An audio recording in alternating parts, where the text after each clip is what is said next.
que en algunas zonas ya no solo están ahí arribita como se veía en el corte anterior, sino que empiezan a infiltrar o invadir la dermis representada. Mire la distancia a la que están invadiendo. Mire ahí está dobladito, pero pues aquí está unido a la epidermis, que empiezan a soltarse, a invadir por donde les plazca. Entonces tenemos una lesión que está en piel, ¿sí o no? Que es invasora, que además forma estas cosas, que se llaman perlas córneas o queratinización intratumoral, como quieran llamarlo. No es más que queratina, igual a la que hay en la epidermis, en la capa córnea, igualita, solo que se forma dentro. Sí, las células tumorales producen esa queratina. Ahora veamos cómo se ven las células a mayor aumento.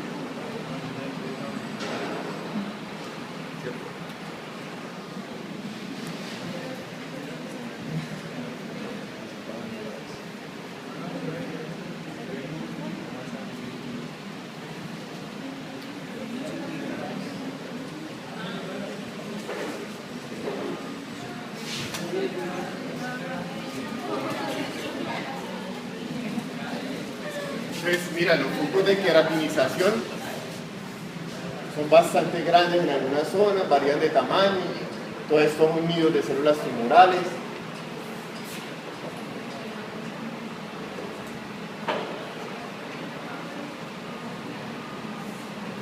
Algunas células muestran queratinización individual, o sea, se vuelven así, como muy eosinófilos.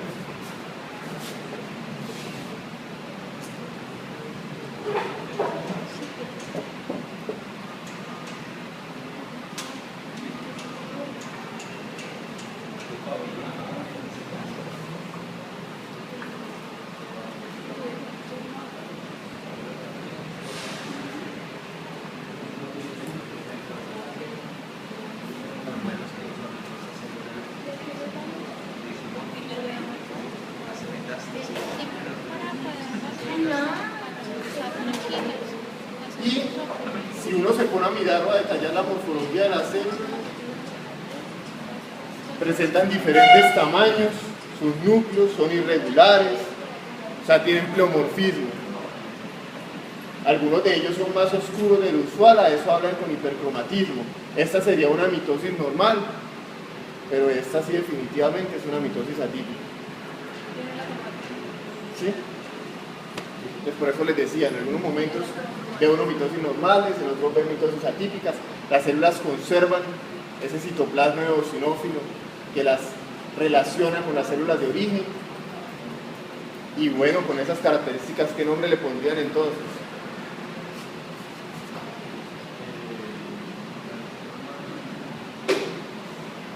¿Cómo?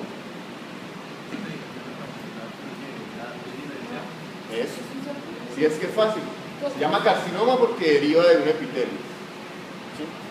Escamocelular, ya les mostré la conexión con la epidermis y que además las células se parecen a las de origen, a pesar de las características malignas que tienen. ¿Sí? De invasión, pleomorfismo, todas las que ya hablamos. Entonces, en ese momento se llamaría carcinoma escamocelular. Pero además conserva esas características de diferenciación que me permiten a mí decir, sí, las células son escamosas, tienen citoplasma eosinófilo, tienen a estar juntas, forman queratina. Eso es lo que hace la epidermis normal o un epitelio normal. Entonces, el apellido, como bien lo decía el compañero, es bien diferenciado. En resumen, carcinoma escamocelular, bien diferenciado porque se parece a el tejido de origen. Sí. Hay otras características que no puedo mostrarles por la resolución del televisor y es la formación de puentes intercelulares que también hacen las células escamosas, pero es que aquí no sé, o sea, ya sí se ve excelente y cuando pasa la imagen acá eso es como la máxima resolución que hubo. Pero pues otra característica es eso, puentes entre las células. Les voy a mostrar otra neoplasia y ustedes me van a decir entonces cómo la llamarían.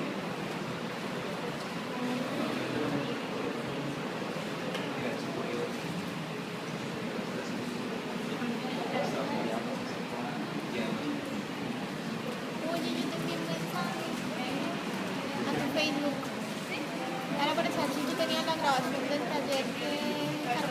el de inflamación, pero dio acá también en el televisor. El que explicaron con cámara.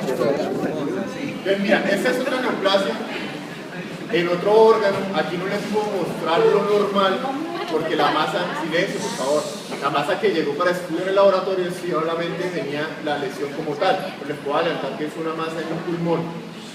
Desde este momento ustedes que pueden ver algunas zonas de necrosis, son esas zonas eosinófilas y núcleos como homogéneas. Entonces ya empezamos mal, ¿no? Una lesión que tiene necrosis, las células tumorales son todas estas, prácticamente la masa está completamente, lo que no era necrosis, era tumor, no venía nada de tejido sano residual.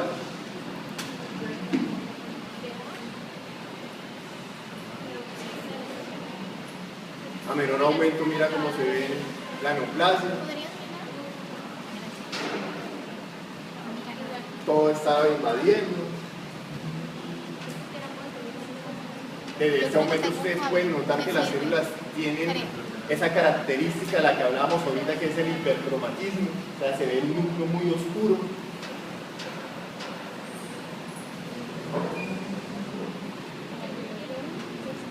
Como de hace 2 semanas. Y a mayor aumento pueden detallar más ese hipercromatismo y pueden ver algunas otras características, una mitosis. ¿Sí? ¿Atípica? No, realmente esa la catalogaría como mitosis normal. ¿Esta? No, es una célula montada en otra. Es un artefacto por el norte. Aquí no hay mitosis atípicas, por lo menos en este campo. Pero lo que sí pueden ver es el pleomorfismo de las células. Mire este núcleo, parece un triángulo, otras son redondas, otros son más alargados, unos son pequeños, otros son más grandes. ¿Sí? A eso hace referencia el pleomorfismo nuclear y el celular, obviamente. Entonces, estamos ante una neoplasia que está en el pulmón. ¿Qué les parece? ¿Una neoplasia benigna o maligna? Maligna. ¿Por qué? De entrada le dije que tenía necrosis y que estaba invadiendo. ¿Qué nombre le pondrían?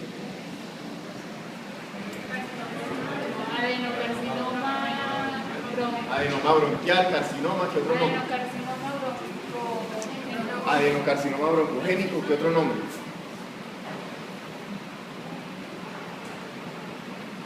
Como ustedes lo dicen, yo pudiera colocarles muchos nombres a esta lesión. Yo pudiera decir que es un linfoma anaplásico, que es una metástasis y todos los que ustedes dijeron y muchos otros nombres más. Entonces, este ejemplo se los traigo para que vean que a veces no es tan fácil clasificar como en la placa anterior con simplemente la hematoxilina eosina. Uno coloca la placa y sí es eso, listo, y el informe sale completico desde el comienzo. En estos casos, lo que uno hace es que inicialmente saca un informe diciendo neoplasia maligna en clasificación.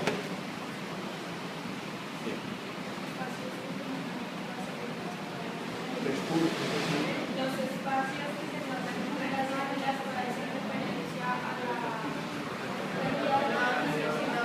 Sí, aquí hay pérdida de polaridad toda la que quieras. Miras que los núcleos y las células están en diferentes direcciones, como les hacían el dibujo. ¿Sí? Entonces, neoplasia maligna en clasificación, pero nosotros no podemos quedarnos solo ahí. Uno tiende a hacer cosas adicionales o estudios adicionales para tratar de clasificarlas. Existe la clasificación o el que yo le diga a la persona que está tratando el paciente qué tipo de tumor es sumamente importante. Uno, para decir qué tratamiento le van a dar, y dos, para el pronóstico. O ustedes se quedarían tranquilos cuando se les diga, no, pues sí, tengo un tumor maligno, eso es lo que hace la gente normal, tengo cáncer, dice en la calle. Pero ¿de cuál? ¿Cuándo? ¿No? Eso depende de cuánto va a vivir, qué me van a hacer. Ese es el trabajo que nosotros hacemos. Entonces, en este caso, lo indicado es hacer la inmunistoquímica y tratar de definir la estirpe celular que le dio origen, lo cual va de la mano con el pronóstico. Entonces, simplemente se pide un panel de marcadores de inmunistoquímica, por ejemplo, a antígeno común leucocitario si pienso que es un linfoma, citoqueratina si pienso que es un carcinoma, en fin, dependiendo de las posibilidades diagnósticas que yo me planteé, pido una serie de marcadores, dependiendo de la positividad de algunos de ellos y la negatividad de otros. Disculpen un momento.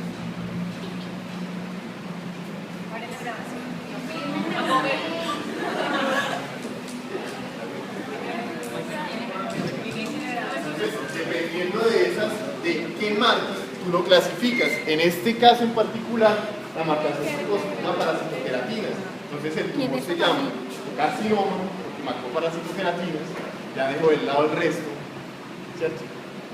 Con linfoma, con sarcoma, dejo el resto de tumores, lo clasifico como carcinoma, escamo celular mal diferenciado, porque ustedes mismos lo notan y no se parece ni 5 al carcinoma escamocelular que acabamos de ver, que es lo que uno llama un carcinoma escamocelular bien diferenciado. Entonces, a medida que las células dejan de parecerse a la célula de origen, como lo definimos ahorita, en el concepto de diferenciación, reciben ese apellido, mal diferenciado.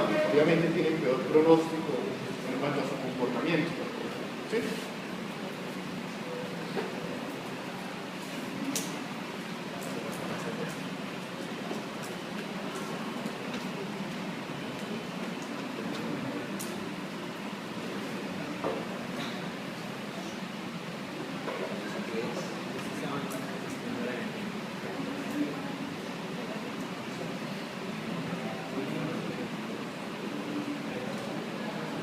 Esta es una lesión en otro órgano.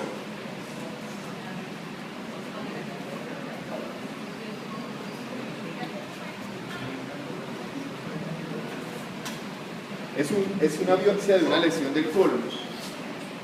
Entonces, ¿qué es lo normal? Porque uno primero tiene que saber qué es lo normal para tratar de encontrar las anormalidades. Por eso el semestre de histología previo, ¿cierto?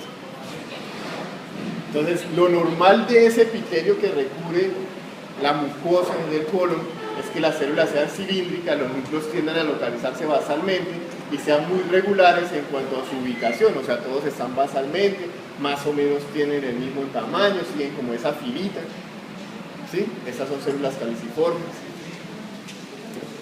Si ustedes logran diferenciar qué es lo normal, entonces cuando uno cambia de zona,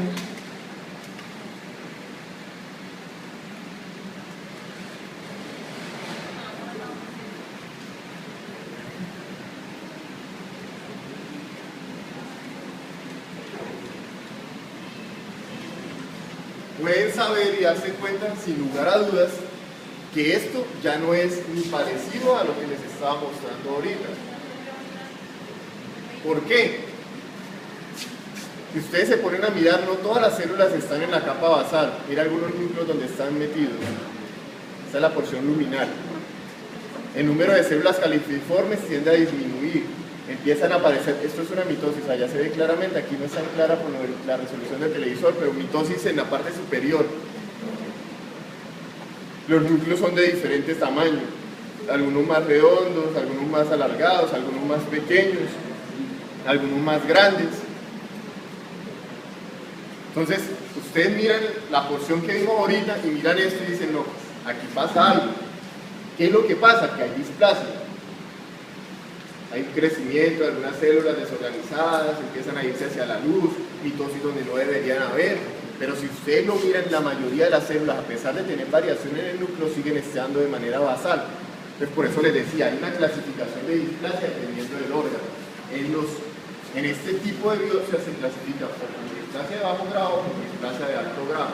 En este caso, dado que todavía conserva algunas características de lo que pudiera ser la normalidad que le dio origen, se clasifica como una lesión con displasia de bajo grado. Entonces, como está en el colon, es una lesión que está en la mucosa, que protruye de la mucosa y que además presenta displasia, el nombre técnico es adenoma. Adenoma con displasia de bajo grado. Ese sería el nombre completo. ¿Cómo se diferencia de un pólipo? Fácil, porque los pólipos no tienen displasia. Es simplemente la protrusión. Entonces, si yo le doy displasia, le llamo adenoma. Así de sencillo. ¿Quién lo clasifica? No lo puedo clasificar macroscópicamente. Solo lo clasifica uno cuando ve el pedido, o sea, cuando ve la biopsia. Por eso les toman biopsias. Las dos son lesiones benignas, pero este está en un camino diferente. Este está en el camino de que si progresa de displasia de bajo grado, va a pasar a displasia de alto grado. Si pasa de displasia de alto grado, lo más seguro es que está a un paso de convertirse en un adenocarcinoma invasor. ¿Sí? Entonces, es importante reconocer esos estadios o esos pasos previos para tomar acciones en pro de controlar la lesión. ¿Listo? ¿Alguna pregunta? Esas eran las 3 placas que quería mostrarles. Vimos cambios en la diferenciación, vemos lo que es displasia, hipercromatismo, pleomorfismo. Espero que hayan aprendido a reconocer ese tipo de características que nosotros utilizamos en el trabajo día a día. Listo, muchas gracias. ¿Alguna pregunta?